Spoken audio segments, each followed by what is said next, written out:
Welcome to Talking Up Music Education, a podcast from the NAMM Foundation.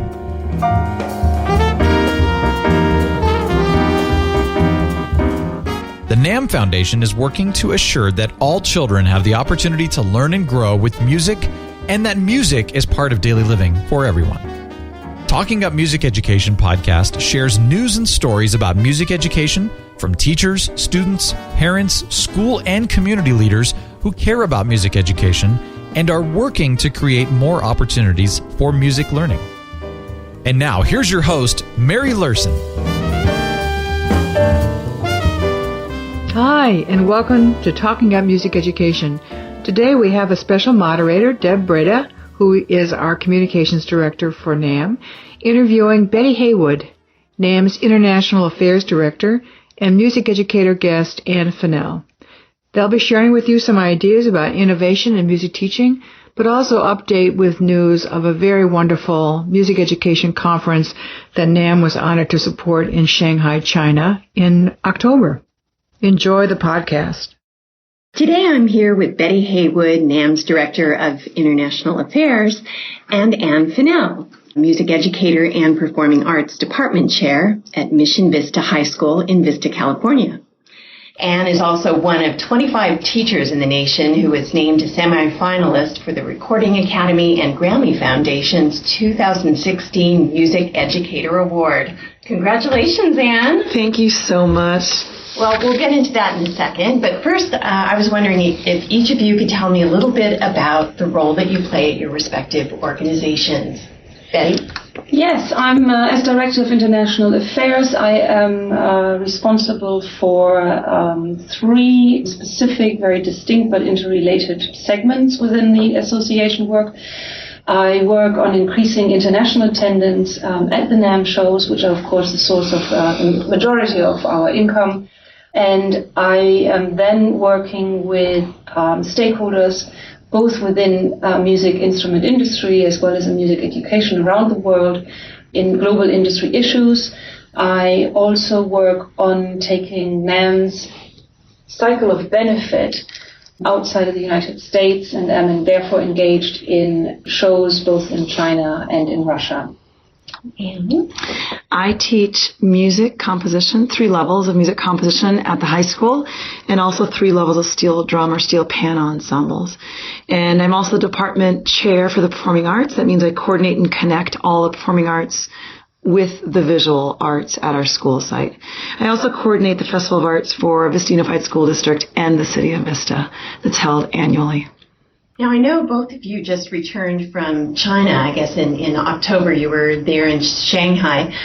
Just wondering if you could tell me a little bit more about NAMM's role in music education there in China. NAMM started to play a role in policy development of music education in China with our Beijing Summit on music education policy in 2006.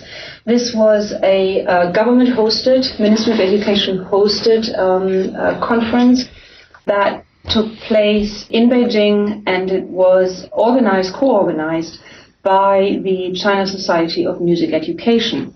That was pretty much a groundbreaking event for the music education sector in China. Before that, the sector had problems finding ways of determining standards, etc., and having the conference, a very, very high-level conference, take place in 2006 really kicked off the development, the professionalization of music education in China, standardization setting, etc., etc.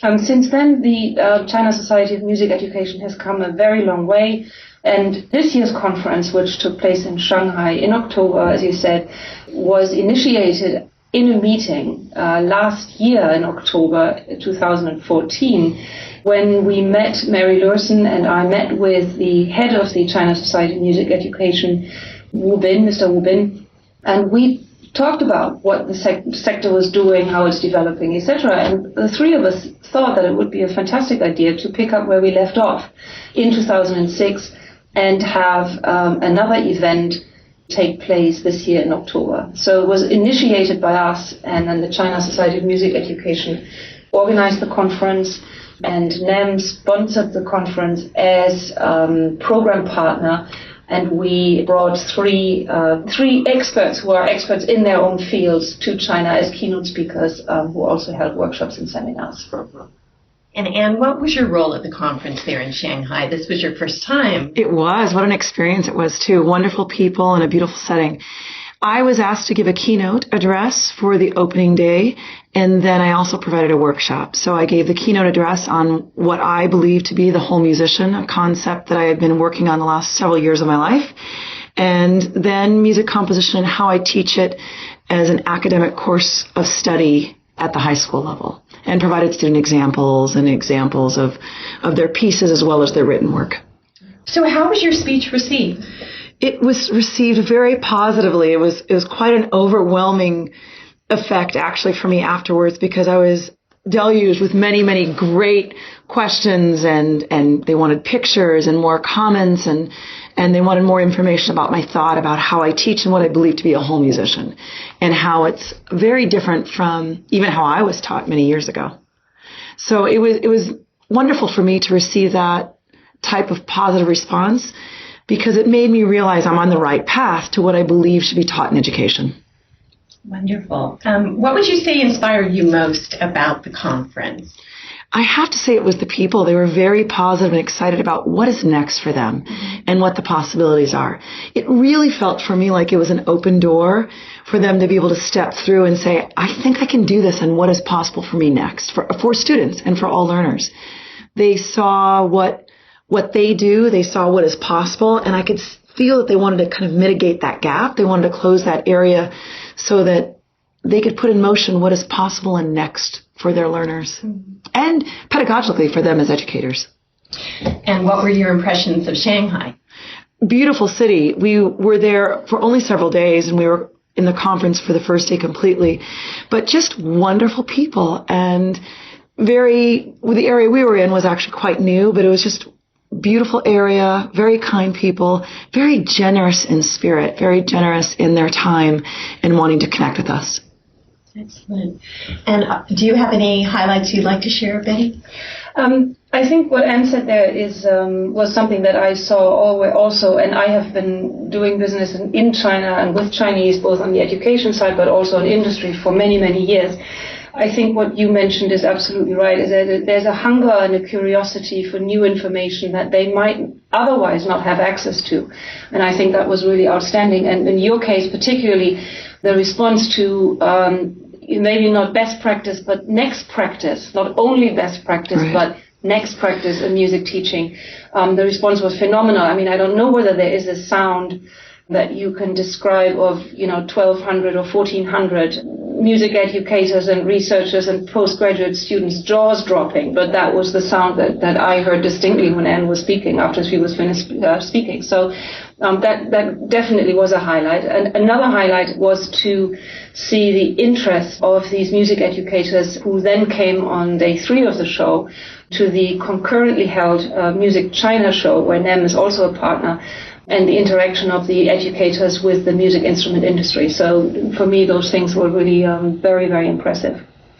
And I also want to interject that I think that part of what they were garnering at this conference was best practices in how to use what we have now in pedagogical techniques, and how we can use that to create what's new in education, so that we are not going to be teaching as we were taught, but we're going to teach this new type of learner that we have amidst with all our students, and then find out how they can become musicians in their own right. I think that's absolutely true. One point I have to mention here, because we really miss something if we didn't point this out. As far as conferences go, China as a one-party state usually finds anything such as free subscription for conferences, particularly in education, very tricky. And this was, among many firsts, this was one of the things that was outstanding about this conference, that the China Society of Music Education had the foresight to make this a free subscription conference. And that meant that as soon as it was promoted, that this was taking place with the high-level international speakers that we had and the very high-level, very innovative Chinese speakers that we had, everybody in the segment of music education, whether they were researchers, whether they were teachers, whether it was in university departments, whether it was on the high school level, whether it was postgraduate students, or from the conservatories. They were free to subscribe, they were free to join the conference and attend the conference, rather than, and this is the norm in China, being prescribed by their department heads or by government to say, you're going to the conference. So this was a big deal. You know, and I also noticed this in their questions they asked. They asked real questions of real practitioners. It wasn't a formulated question that was careful. It was a question of real substance. So what do you do if you're administrator, ... There were types of questions where you had to really say, this is what I would do, and this is how I would educate them. This is what I would work with the students on. So it was really true to who they were as teachers, I felt.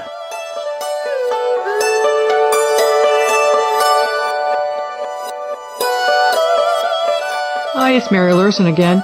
Hope you're enjoying this edition of Talking at Music Education podcast with our special guest, Betty Heywood, NAMM's International Affairs Director, and music educator guest, Ann Fennell, moderated by NAMM's very own Dept Brada. Hope you're involved with everything involved with the NAMM Foundation for Music Education Support and Advocacy. Be sure you join us at www.nammfoundation.org. Now, back to the podcast.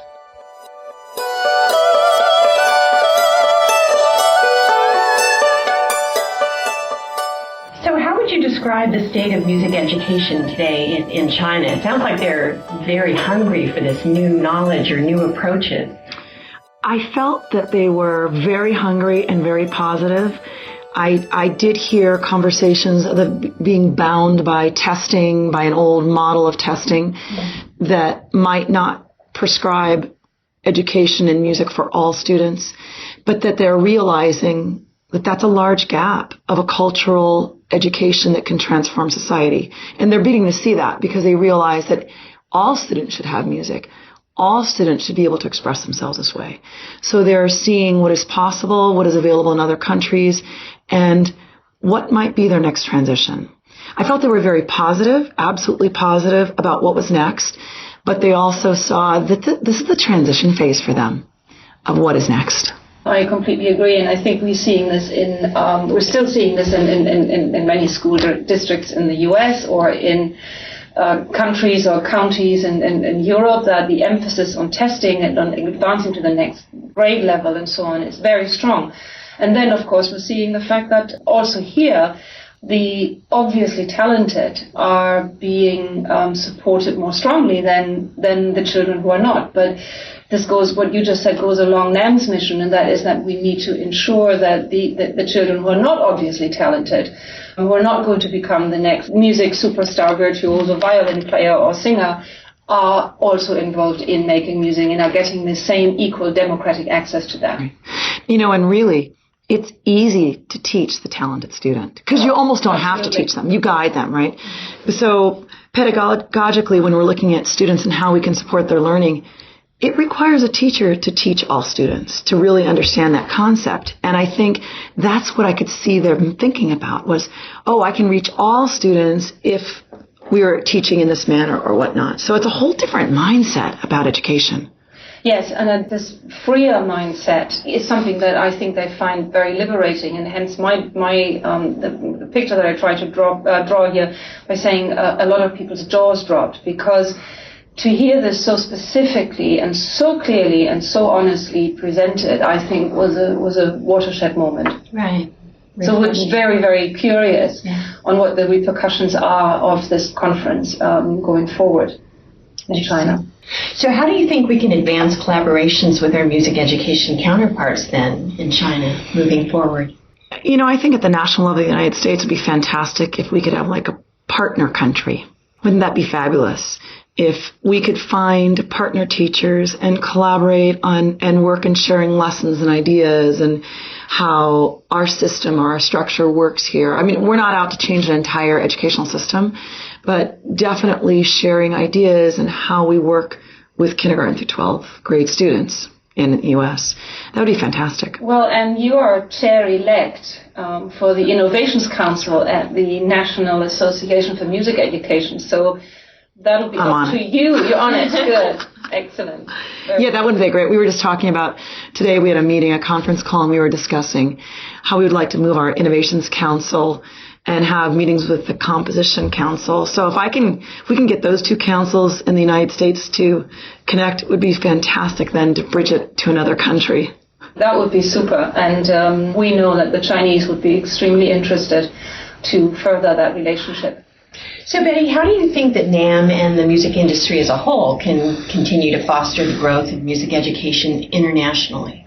NAMM has a pretty large network of music industry associations that we work with. So we work very closely with some German associations, with the Chinese association, with the association, for example, in the UK. And the latter is the Music Industries Association of the UK. They, in turn, work very closely with in-country partners on access to music education and advocacy, lobbying government, etc., etc. And those partners are very well aware, and they're free to access all the information that the NAMM Foundation has. And we are very happy to share with our industry partners around the world our experiences, our materials, and so on. And that is how we are sometimes being one step removed, but that is how we are involved in advocacy for music education globally. And then with other partners, you had mentioned something about ISME. Yes, in addition to this, we have been now for over 10 years collaboration partners of the International Society of Music Education, which is the single most international association or society in the music education sector. And as partners of ISME, we are sponsoring and supporting their regional conferences. These are conferences taking place on the African continent, in Asia, in Europe, and in South America, as well as the biennial global conference. The next global conference will take place in Glasgow in July 2016 in Scotland. And back to the regional conferences that were launched about 6 years ago. I think this year was the fourth cycle of regional conferences. In some cases, such as, for example, Africa, our support made it possible for a continent's conference on music education and policy development to actually take place for the first time. So this is work that is very close to our heart, and we hope that it will continue to benefit music educators in those countries. So, Anne, when you were in China, you were able to share some of your best practices with the music educators there. And, having that experience under your belt, how do you think best practices sharing can be expanded nationally and internationally? Well, what we know from research is that if a teacher goes to a professional conference and doesn't implement changes or these new ideas immediately from the first week or so, they might not at all. So it requires touch points throughout the year in that you can refresh people's minds, you can share ideas. So it's not just a one-time isolated event. It's like we would teach young students. It's not a one-time shot. We go in there and continually to articulate and grow with it. So I would hope to see continual connections of touch points.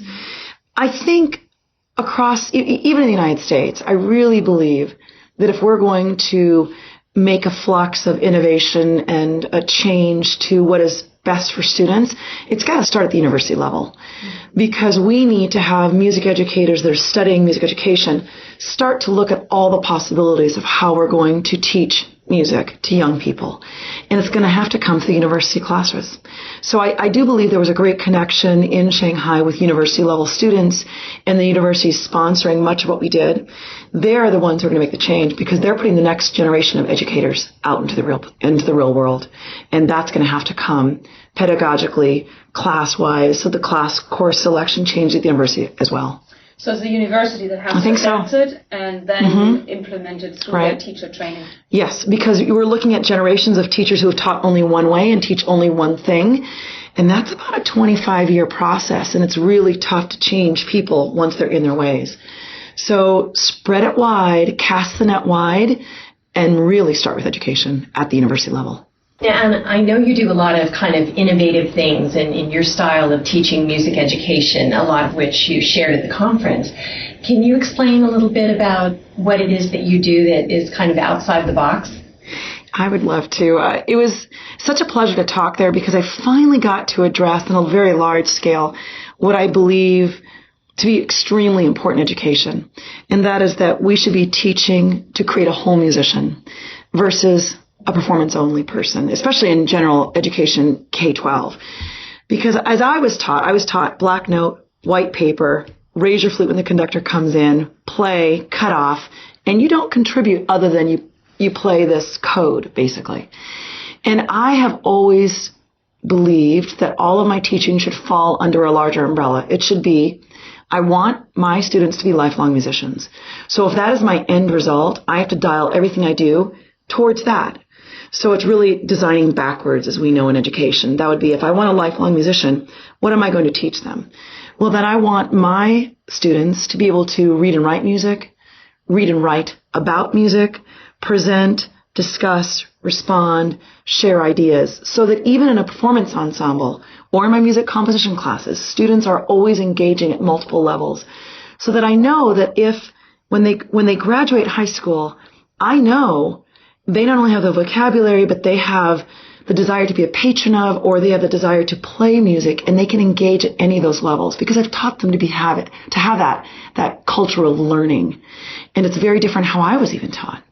So that was the keynote address, really. What is a whole musician, and how did I become this educator in that realm when I was not taught that? When I looked back at that, I was thinking, I was this very much code person in music, translating that code. And I realized that when I got to the classroom, there was a huge gap in what I didn't know to be able to teach well. Very large gap. And I realized that if I taught in the same manner that I was taught years ago, I'm just propagating a culture that really died about 30 years ago. That shook me up. And so that was my vow to change that. So that's why my keynote was about, what are we doing next? Sir Ken Robinson talks about we learn in all the ways in which we make sense of the world. And as teachers, I think we teach in all the ways that we make sense of the world. And so I was teaching very narrowly. I was very much teaching as I was taught. And when I read that code, I went, oh my God, I have to change the way I teach if I'm really going to capture and cast that net wide, as I've said before, to all learners. I have to make sure I'm capturing every single student, not just that one student who can decode the music code really well. So I incorporate that in all of my teaching. And also I teach music composition. And it is a single subject core academic subject that I teach at my school. It is UC approved at the University of California, which is fantastic because the students are getting specific credits towards this type of music education, in that it's entry level, but it's also very specific. So by the time that my students walk out of high school level, they'll have 450 hours of music composition. And that it can be taught at this level because their creative realm as young people is so broad now. I mentioned at the conference that our students are the consumers of music. They consume music more than they do food. It is in their minute-to-minute diet, and they know a great deal about the music they like. So why can't they create it at this age? And that was a very large presentation of mine, in that I knew that the audience members would completely get that, because I'm looking at the audience members walking around and they're plugged in their music between sessions. They live and breathe it. And they were also, because there were a lot of postgraduate students there, they were also younger. There was quite a lot of young people in that room. Right. So that was significant. And I do know that music composition, it can't be taught just the way we were taught. Oh, you can't have parallel fifths, et cetera, et cetera. It has to be taught in a constructivist process where the students can actually mimic what they already know, not copy, but mimic. And then from there, they begin to create it and then dissect it. From their creation, can we dissect and teach them what they just did? It's backwards teaching. And we have kids that want to make music immediately and want to be in bands immediately. And if we don't keep that door open, they're going to walk away from traditional education. They're going to say, that's not for me. And they do. So our job is to open the door and say, this is for you, and how can I reach you? So it's very different. It's backward. It's not from how any of us were taught in the 70s and 80s, for sure.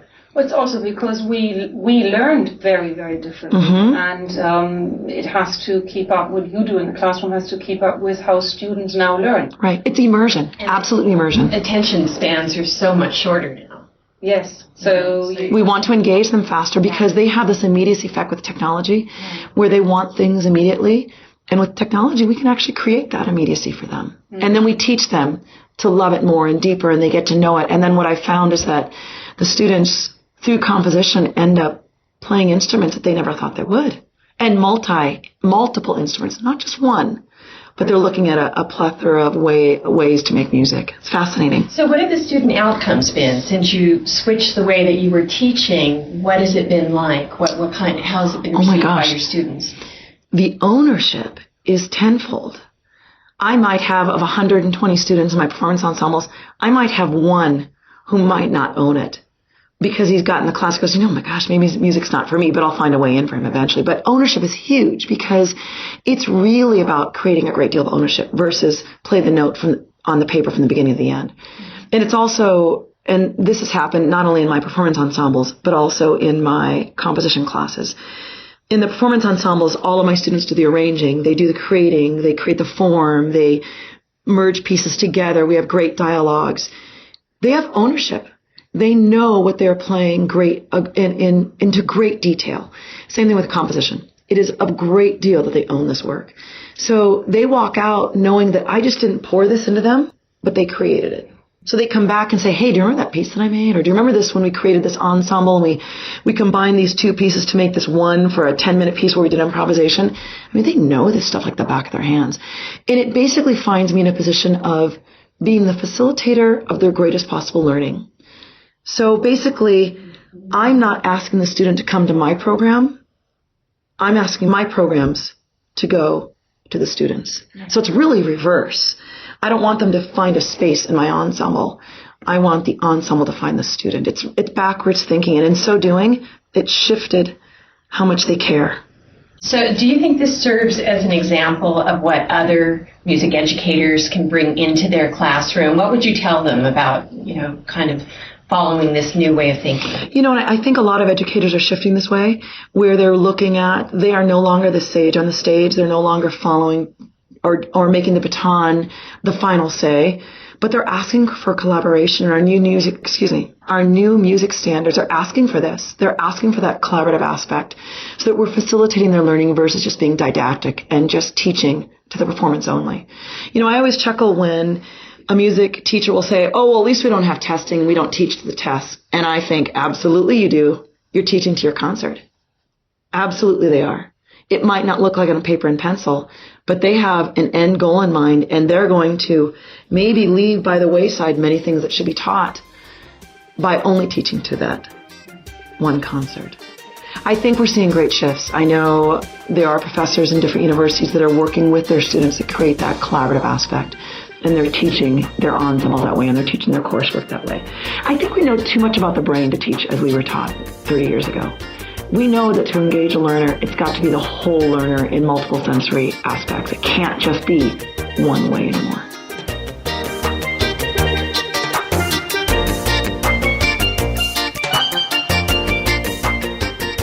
Hi, it's Mary Lurson again. Hope you're enjoying this edition of Talking at Music Education podcast with our special guest, Betty Heywood, NAMM's International Affairs Director, and music educator guest, Ann Fennell, moderated by NAMM's very own Dept Brada. Hope you're involved with everything involved with the NAMM Foundation for Music Education Support and Advocacy. Be sure you join us at www.nammfoundation.org. Now, back to the podcast.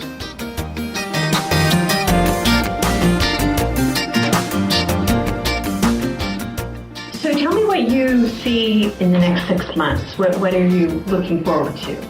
Well, it is, of course, the NAMM show. At the NAMM show in January 21st to January 24th in Anaheim, California, we have, again, Music Educator Days. Music Education Days this year, we are having a grand rally for music education that takes place on the Saturday of the NAMM show, the 23rd.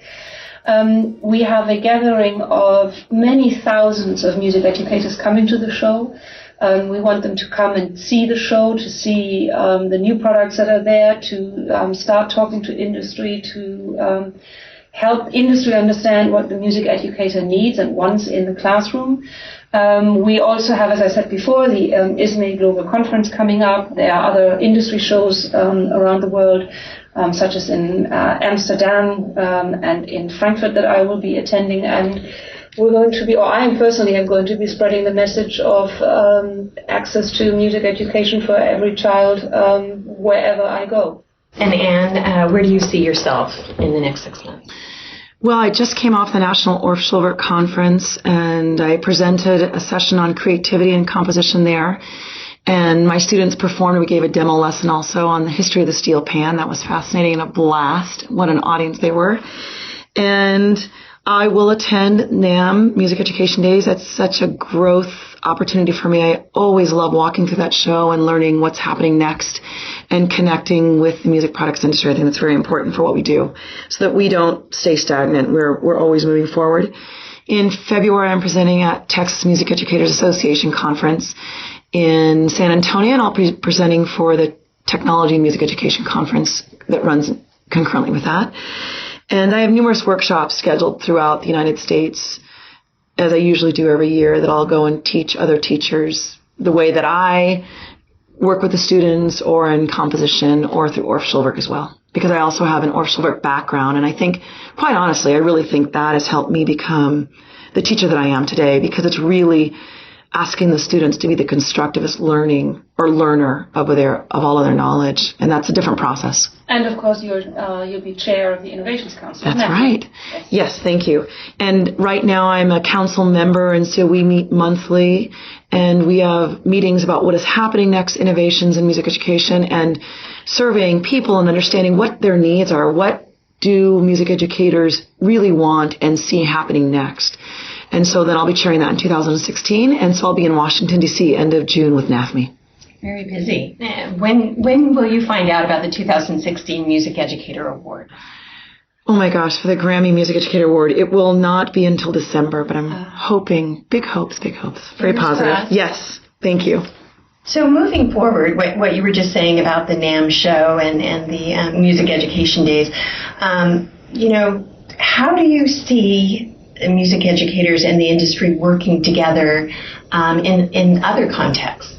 That is a very, very good question. And I sometimes get the response from both sides, both from the industry as well as from educators, to sort of say, I really don't know how to work with the opposite number. I mean, we all have the same goal.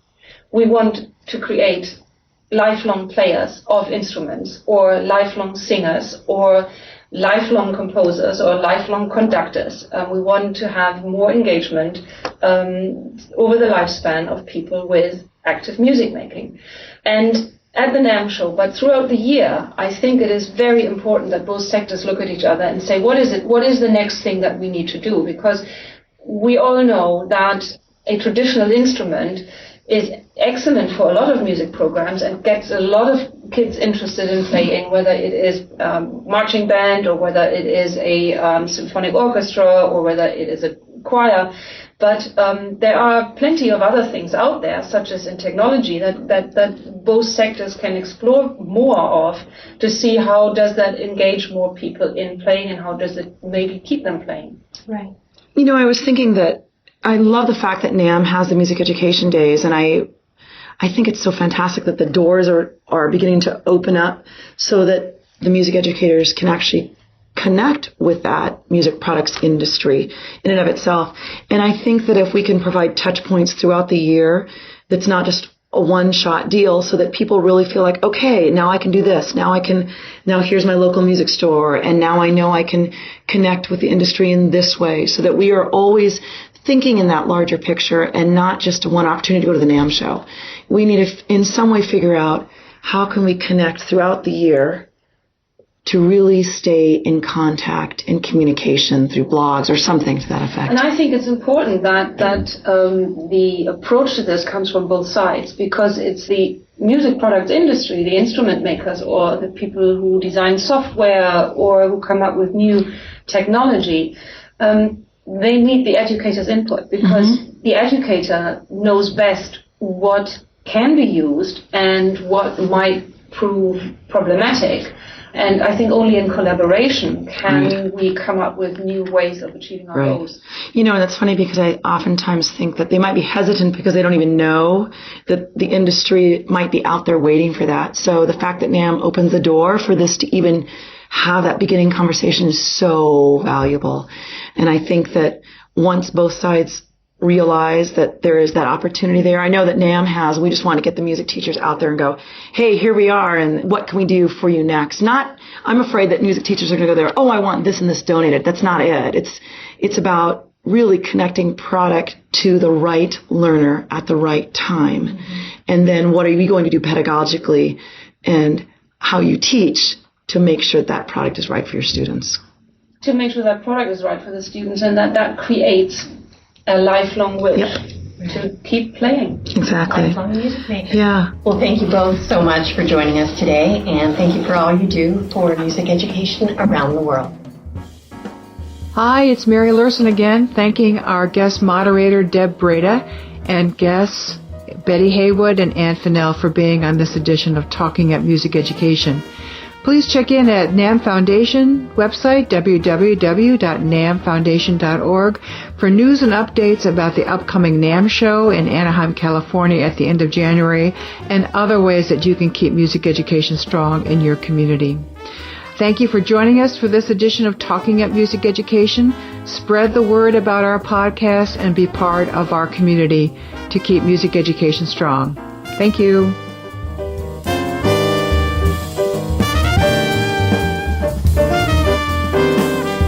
Talking Up Music Education is a podcast created by the NAMM Foundation.